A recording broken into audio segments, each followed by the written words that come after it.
Bienvenue au moment de la méditation. Avant de continuer, nous allons écouter un chant.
Nous disons merci au groupe de chant.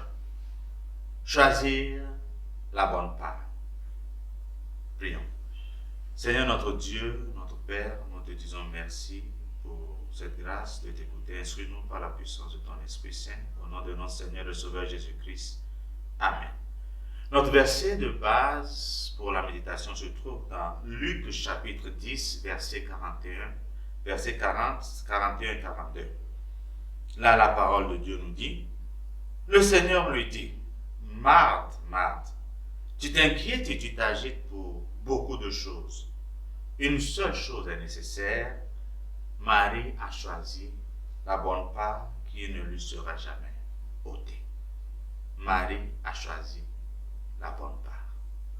Il s'agit d'un passage dans la maison de Marthe, et alors que le Seigneur Jésus était dans la maison de Marthe, un petit incident s'est produit, selon la tradition juive en fait. Mais pour Jésus, ce n'était pas un incident.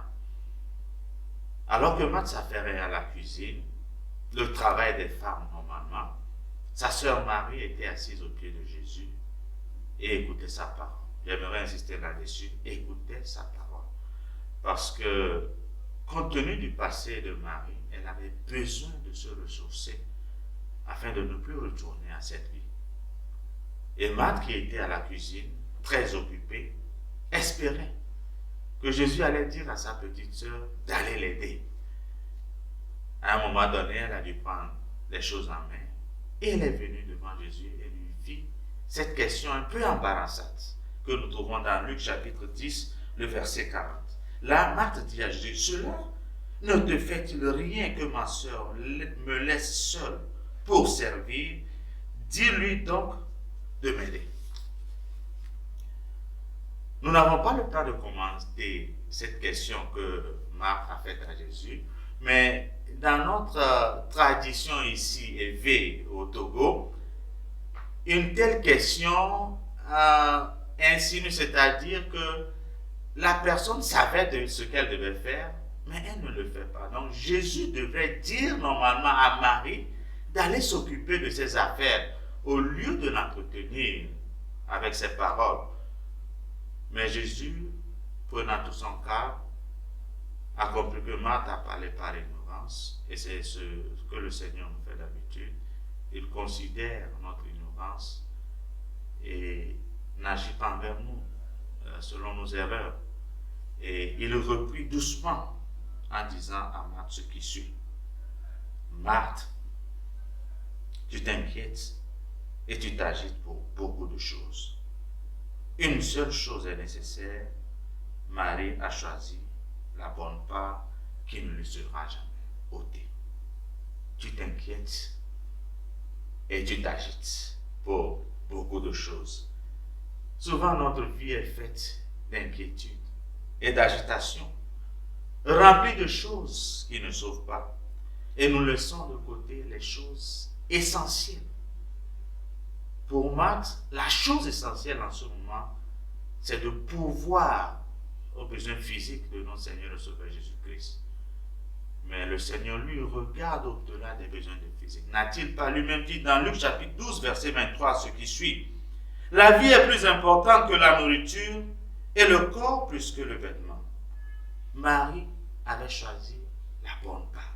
Car la connaissance de Jésus qui découle de cette communion avec lui est primordiale pour Marie en ce moment. Parce que je disais tantôt, à cause de sa vie passée, elle avait besoin de se ressourcer dans la parole de Dieu afin de tenir. Elle avait vraiment envie de se débarrasser de ce passé lourd.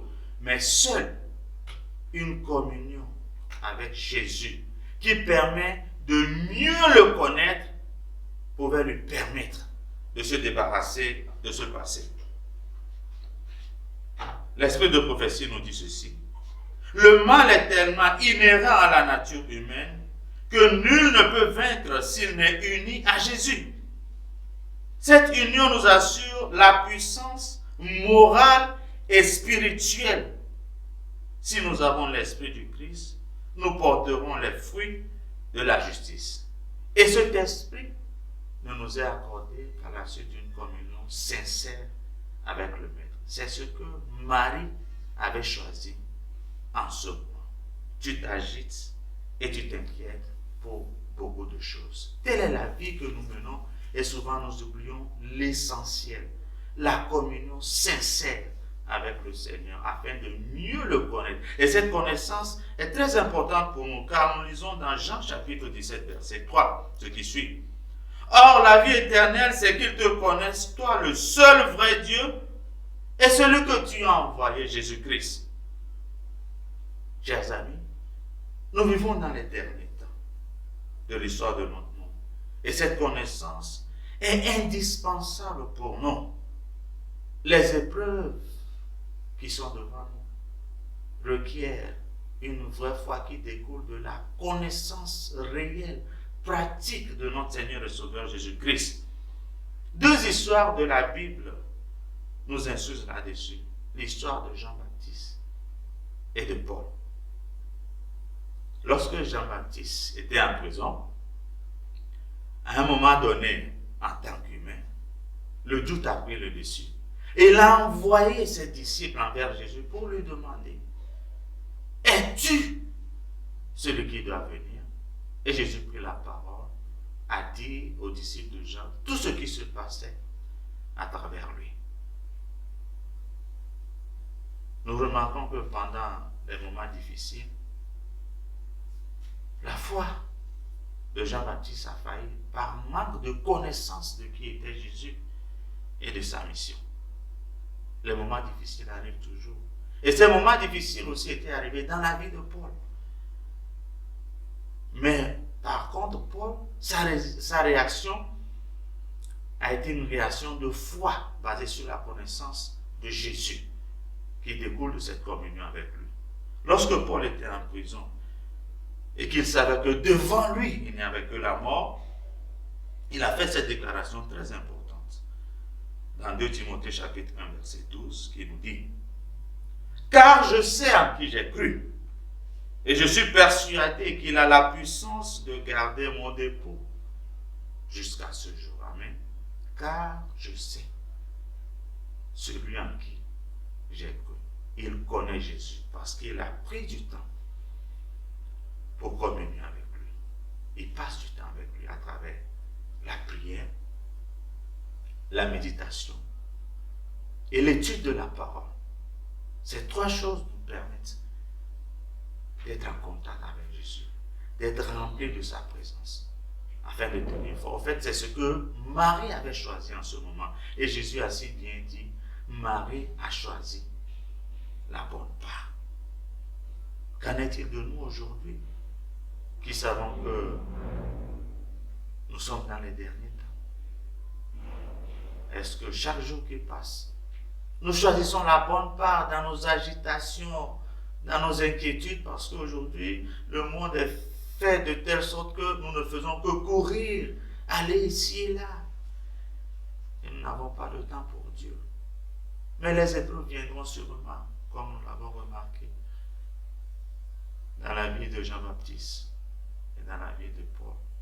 Au fait, en tant que serviteurs de Dieu, comme Paul le dit, nous devons nous attendre à ces choses, car celui qui veut servir le Seigneur d'un cœur sincère sera toujours persécuté.